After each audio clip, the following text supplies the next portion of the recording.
Hail Pandawans and journeymen walking that illustrated path. I am testing out a new mic, so apologies if the sound sucks. I got it to where I thought it was doing all right, but y'all let me know. How has everybody been? It has been quite a spell since I have done a video, and that's because we had our Christmas coming here, and we had New Year's, and we had family over, and finally, a day or so ago, family finally went home. So I was able to get back and look at a lot of the artwork that I had done. I had worked a lot on my sketchbook because I can't really be in my office working on artwork on the computer and then have family here and I'm ignoring everybody and having a good time, but they don't care about that. No, I'd have my sketchbook out, and if we're hanging out watching shows or doing some grilling or doing some cooking, I always have my sketchbook around where I can do little doodles. And that's exactly what this is here. Brutal doodles. As you saw in the very beginning, it was just a sketch from my sketch pad. I even had sketch pad, sorry. Have my pencil and a little eraser bit there.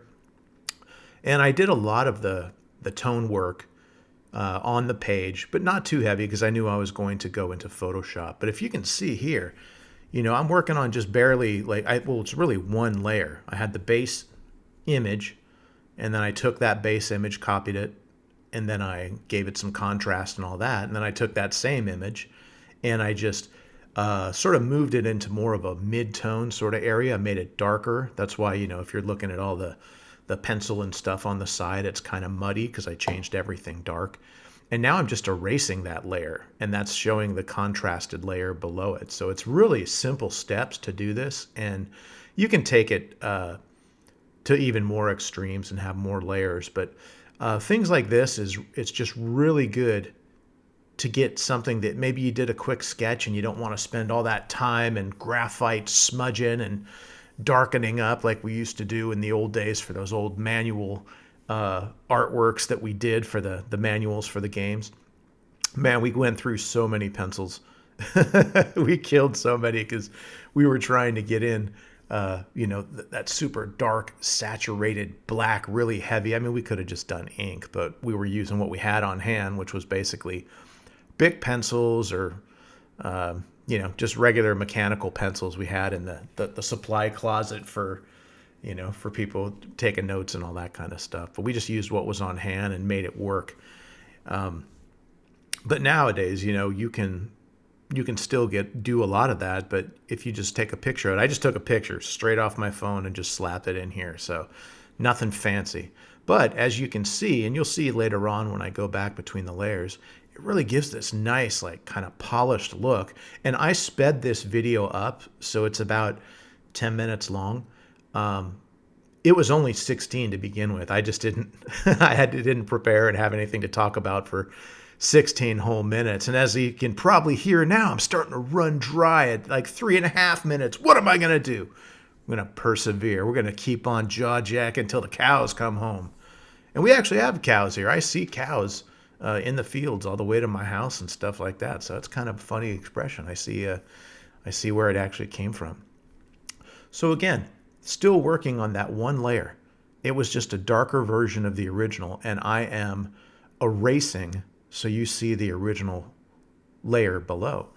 Now, you'll be able to go in on this layer or a new layer, and you can add even more highlights by adding whites to it. Oh, look, it actually, on the video, the layer popped up. I think that's what I'm going to be doing now. Can't, look at the timing on that. It's beautiful. But yeah, you can go in and you start adding some little white highlights, and that really kind of helps pop it. And again, having with the layers, professional artists, you know about Photoshop. This is kind of more of a quick walkthrough for people who don't necessarily know about Photoshop. The extent of their artwork is done with pencil and paper or, Bic pen on a notepad when they're on the phone. So this is kind of showing some of the things that you can do with Photoshop. So now this is a new layer. I'm just using white and kind of outlining areas or giving little highlights.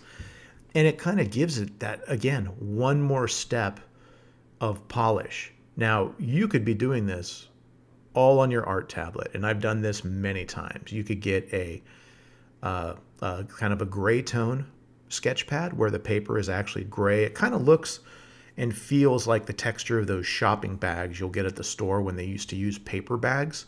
I used to draw on those all the time because we'd have to, cover our books at school with those so they didn't get damaged. And that was just giving me, for every class, I had a new canvas that I could draw on, and I would just go back to it. I wish I had some of those old drawings. A lot of drawings of Eddie from Iron Maiden. A lot of drawings of like superheroes and stuff like that. Wolverine, Batman, things like that. Band logos, things like that. I'd write Iron Maiden or stuff like that. But getting back to these, you could be doing this on a sketch pad. Woo, tangent. You get a gray tone, and then you actually get like a white gel marker, or whiteout. I used to use whiteout pens all the time. You could use chalk. And then for the ink, you could just use Sharpies or Bic pens or anything you have on hand. India ink, but you could do all this on a sketch pad. And there's something very nice about just creating artwork that's traditional, and it's on a piece of paper. It's tangible. You could feel it. That's me thumping my sketch pad.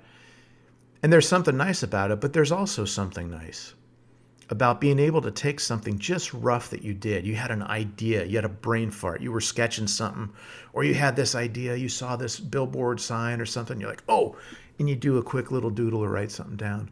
You don't have to worry about completing it there. You get the idea, take a picture of it, whatever, and then you just take that picture and scan it in, and you could really work on something. Now, if you want to be a traditional artist, and I think every artist should still use pencil, paper, ink, paintbrushes, whatever it is, just so you keep that element of being an artist with you, something close, you don't lose yourself into the pixels and the polygons. And if you're out going to whatever macaroni grill and your daughter or your niece or nephew, they're like, hey, can you draw me this? You can. You don't need to rely on computers to do it. You can still draw a cool character.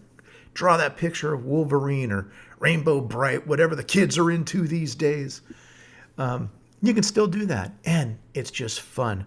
Because if you're sitting there bored or you're in, waiting, for, at the DMV, whatever it is, you could be on your phone. You could be surfing stuff and looking at stuff and wasting time.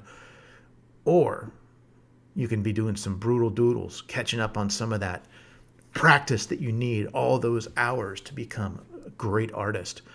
Never a master, always a journeyman. That's what I like to say, fellow journeyman walking that illustrated path. I know there's some people that will look at this and go, oh my God, I love it. I want to draw like that. Well, you can. You just need to have practice. A lot of times people will say that you have to be born with it.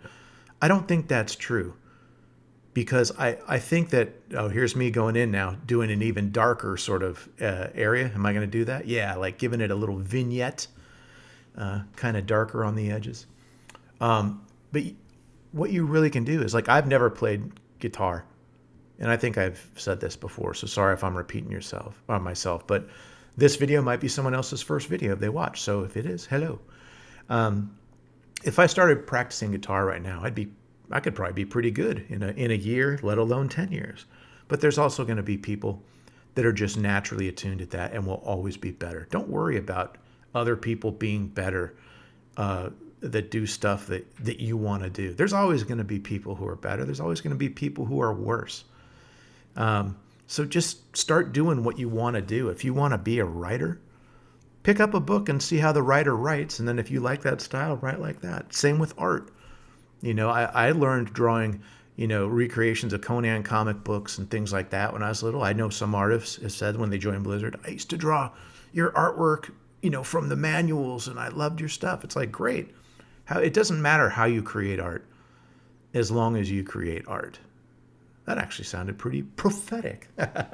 Well, it goes along with the ABC sort of thing. If you're always be creating. If you're always creating, you're going to be improving. Or even if you're not improving and you just regurgitate the same thing you always do, that's cool. How many friggin' dwarves have I drawn? I was drawing this, having a blast. Is it my best one? Is it my worst one? I don't know. But, just wanted to say hello. New video and all for the new year. ABC Pandawans, always be creating. Hail.